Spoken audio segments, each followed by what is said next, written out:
बच्चों, इस वीडियो में हम लोग यह जानेंगे कि किसी दो चर वाले रैखिक समीकरण युग्म को बीजगणितीय विधि से कैसे हल करेंगे। बीजगणितीय विधि अर्थात प्रतिस्थापन विधि सब्स्टिट्यूशन मेथड के से कैसे हल करेंगे, विलोपन विधि अर्थात एलिमिनेशन मेथड लगाकर कैसे हल करेंगे, और वज्रगुणन विधि अर्थात क्रॉस मल्टीप्लिकेशन मेथड से कैसे हल करेंगे। एक ही प्रश्न को मैंने तीनों विधियों से हल करके आपको इस वीडियो में बताया है। इसके लिए मैंने प्रश्नावली 3.3 का क्वेश्चन नंबर 2 लिया है। प्रश्न आपके सामने है 2x + 3y = 11 और 2x - 4y = -24। सबसे पहले हम लोग प्रतिस्थापन विधि अर्थात सब्स्टिट्यूशन मेथड से इसे कैसे हल करेंगे इसके बारे में जानेंगे। सर्वप्रथम हम लोग दिए हुए समीकरणों को समीकरण 1 और 2 का नाम देते हैं। इसके पश्चात समीकरण 1 से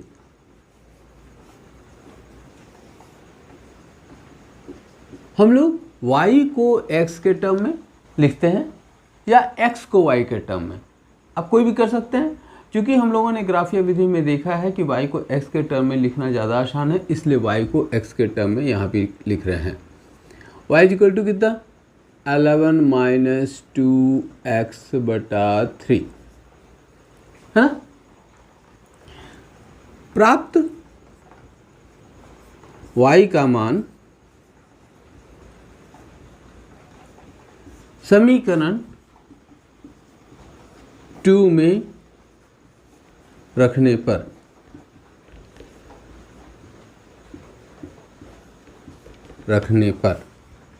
देखिए क्या प्राप्त हो रहा है।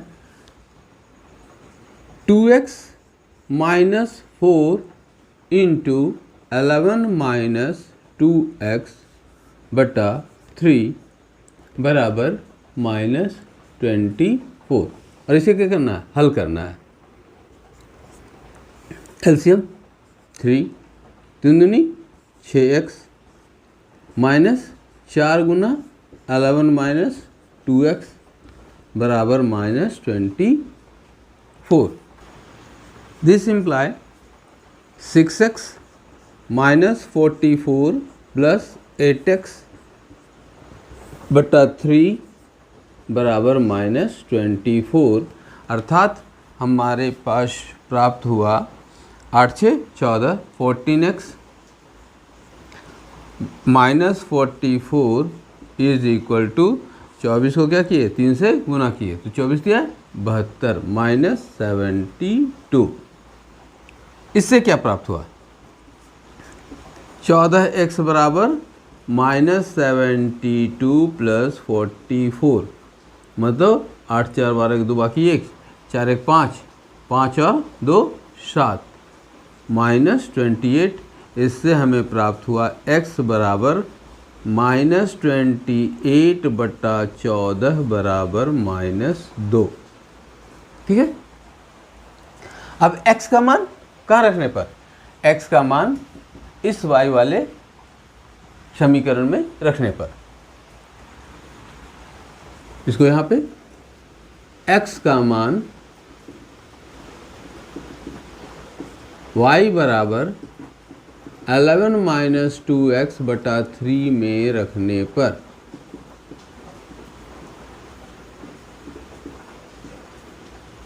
क्या मिला। y =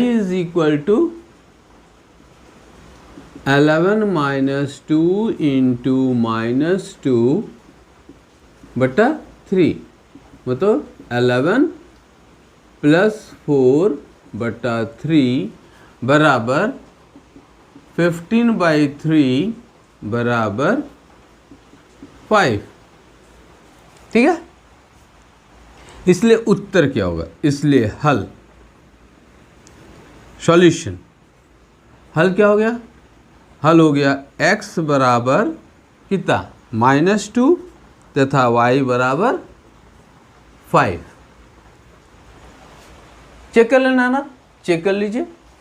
x का मान -2 और y का मान 5 समीकरण 1 के LHS में रखने पर हमें क्या प्राप्त हो रहा है, 2 इंटू -2 LHS, अर्थात हमें 2x + 3y में मान रखना है। किसका? x का मान कितना? -2 और y का मान 5। तो 2 इंटू -2 -4 और 3 इंटू 5 कितना?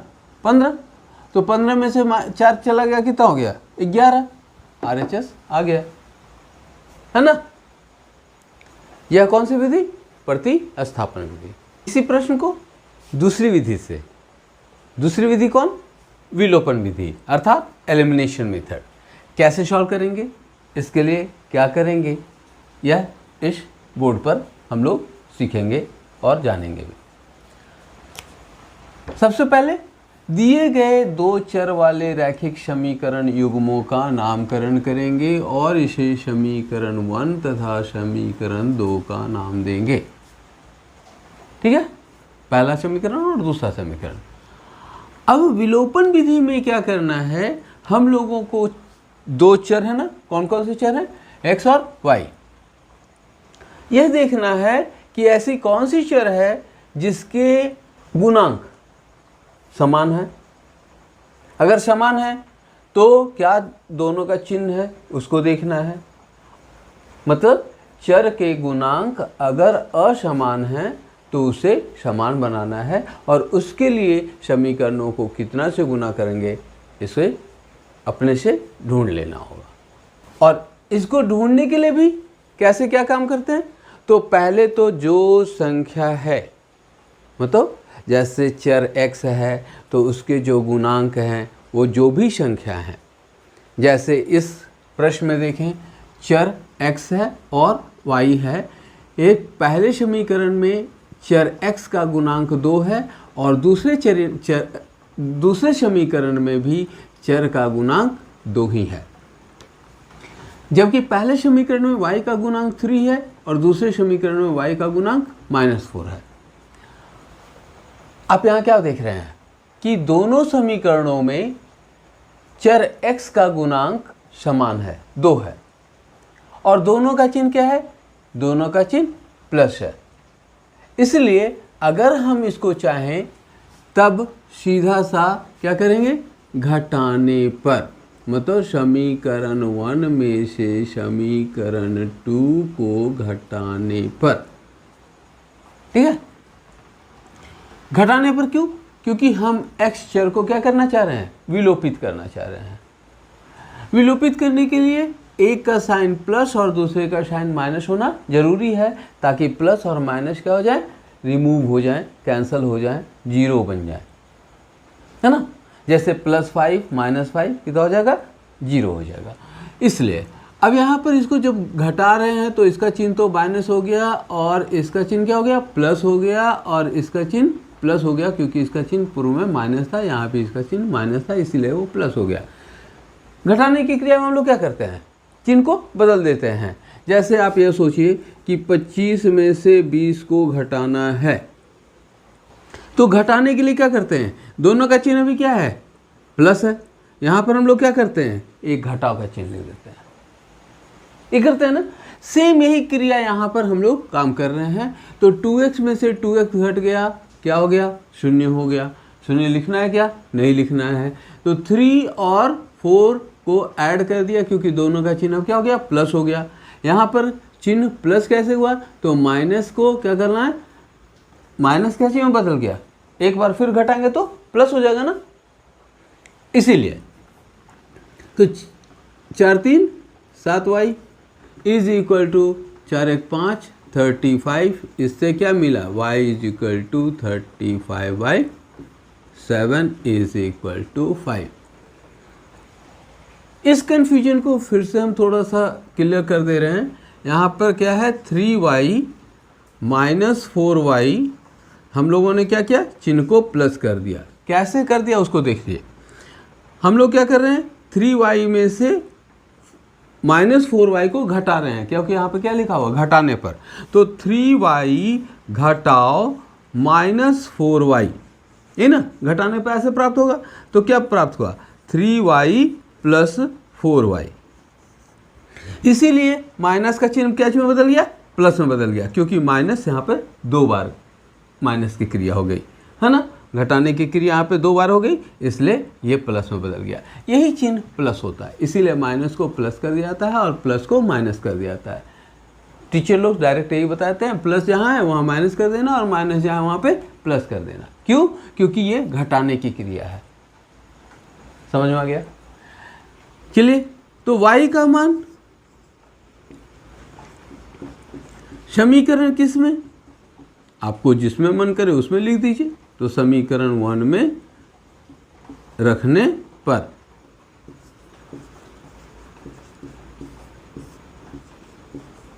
क्या प्राप्त हुआ?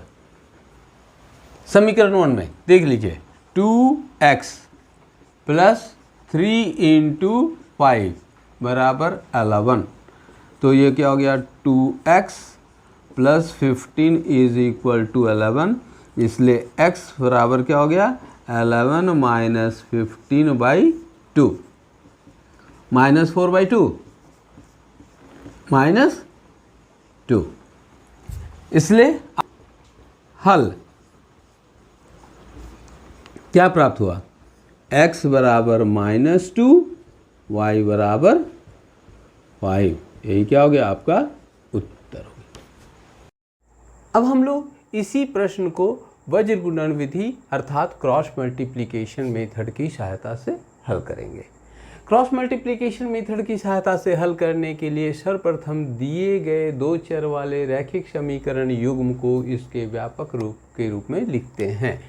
कैसे लिखते थे तो आप देख लीजिए, बोर्ड पे आप देख सकते हैं, 2x plus 3y minus 11 is equal to 0। फिर दूसरा समीकरण 2x minus 4y plus 24 is equal to 0। सभी को क्या किया? एक ही तरफ LHS में लेकर आ गया, है ना, और इसको समीकरण 1 और समीकरण 2 का नामकरण कर दिया।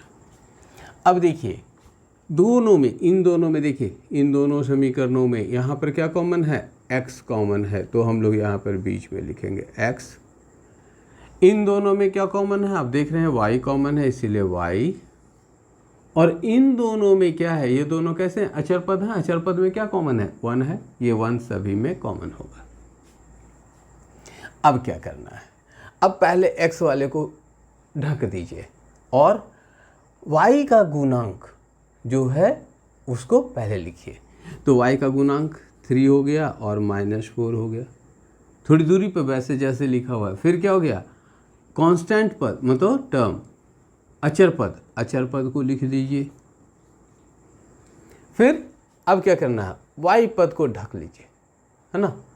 तो अचर पद -1, 11 और 24, क्या मिला? -11 और 24 जो पहले लिखा हुआ है। बचा क्या? लिखना क्या बचा? x का गुणांक। तो x का गुणांक देख लीजिए क्या है? 2 और 2, इसको लिख लीजिए। अब हमें क्या करना है? अचर पद को ढक लेना है, क्योंकि अचर पद में क्या था? 1 कॉमन था, उभयनिष्ठ था। तो अब देखिए हमारे पास क्या बचा? x का पद बचा, टर्म बचा, और y का टर्म बचा, y का टर्म बचा।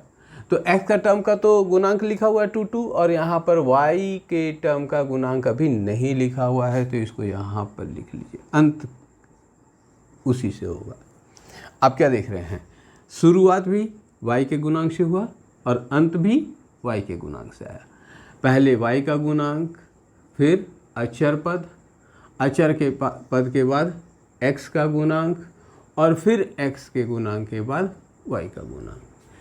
और इसको क्या करना है? Cross multiplication. चलने के लिए देखिए, यहाँ से यहाँ चलेंगे, क्रॉस किए, इसके यहाँ से आने, यहाँ तक आने के लिए रास्ता चाहिए ना, तो माइनस साइन, फिर इसका गुना इसके साथ। इसी तरीके से यहाँ भी इसका गुना इसके साथ, रास्ता है तो माइनस हो गया, रास्ता थोड़ा सा तय करेंगे तो माइनस बन गया। फिर यहाँ से ऐसे क्रॉस, फिर माइनस, और ये। हिंदी में 4 कैसे लिखते हैं पता है आपको? हिंदी में 4 लिखने के लिए देखिए ऐसे, इस तरीके से। तो अगर इसको लाइन से लिखें, मतलब लाइन की सहायता से, रेखाखंड की सहायता से लिखें, तो 4 आपको ऐसे दिखाई देगा, दिखाई देगा ना? इसीलिए इसको क्या कहता है 444 रूल, मतलब 444। क्यों भाई? तो 444 देखिए ये इस तरीके से 444 रूल है ना, आसान होगा। अब हमें क्या प्राप्त हुआ? हमें प्राप्त हुआ कि x बटा यहाँ से 24 दिया 72 72, फिर माइनस और माइनस प्लस प्लस और फिर into minus, minus into minus into minus, मतलब minus into minus plus into minus minus, तो क्या हो गया माइनस और 44 बराबर y बटा माइनस 11 इंटू 2, तो कितना हो गया माइनस 22, और फिर क्या माइनस साइन, फिर 24 दूनी 48, 24 गुना 2 है ना 48, फिर क्या 1, क्यों 1? क्योंकि आ 1 था, फिर किसका गुना 2 का गुना किसके साथ -4 के साथ, तो -8, और फिर माइनस साइन, और फिर 3 दूनी 6। ठीक है, क्या प्राप्त हुआ? इससे प्राप्त हुआ x बट्टा, देखिए 72 में से क्या घटा है 44, बच्चा क्या 28 बचा ना, 8 4 12 के 2 बाकी 1 4 1 5 5 2 7, और y बटा कितना हो गया, जोड़िए 8 2 10 और 4 2 6 1 7 -70, 1 बटा कितना हो गया 8 6 14 -14। अब देखिए इसको आप क्या कर सकते हैं 1 कर सकते हैं, इसको 2 कर सकते हैं, और इसको 3 कर सकते हैं, समझने के लिए ये है। अब क्या करना है 1 और 3 से, किसे ले रहे हैं 1 और 3 से, तो क्या हो गया x बटा 28 बराबर 1 बटा -14, इससे x बराबर क्रॉस कीजिए, फिर क्रॉस मल्टीप्लिकेशन, क्योंकि मुझे x का मान चाहिए, तो इस 28 को इधर लेके जाना होगा, तो क्या हो गया 28 बटा -14, 14 दूनी 28, कितना आया -2, पुनः 2 और 3 से y बटा -70 बराबर 1 बटा -14, कितना हो गया y बराबर, दिस इम्प्लाई y बराबर -70 बटा -14, कटेगा ना, माइनस माइनस और 14 पचे 70, कितना हो गया 5, इसलिए आपका उत्तर क्या हो गया, इसलिए x बराबर -2 और y बराबर 5, यही क्या हो गया उत्तर हो गया। तीनों विधि समझ में आ गया ना? अब आपको जो विधि सबसे आसान लगता है आप उसी एक विधि को ज़्यादा से ज़्यादा अभ्यास कर सीख जाइए।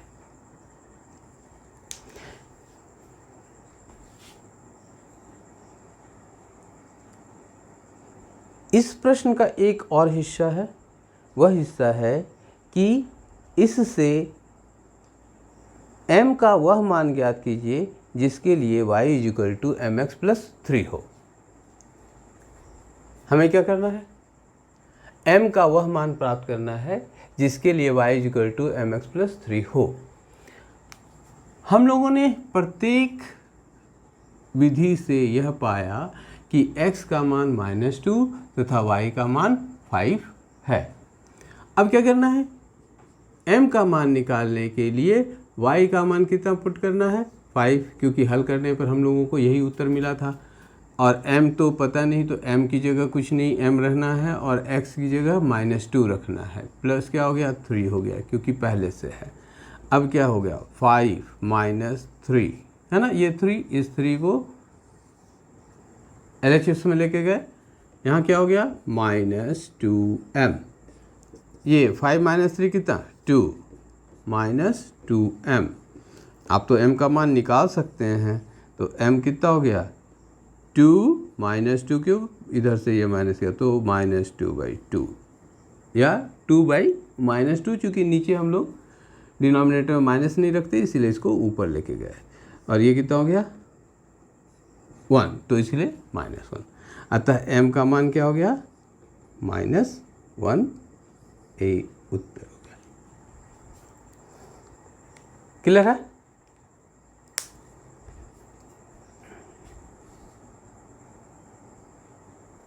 बच्चों, आपको मेरा यह वीडियो कैसा लगा ज़रूर कमेंट करें। अब मिलेंगे अगले वीडियो में। धन्यवाद।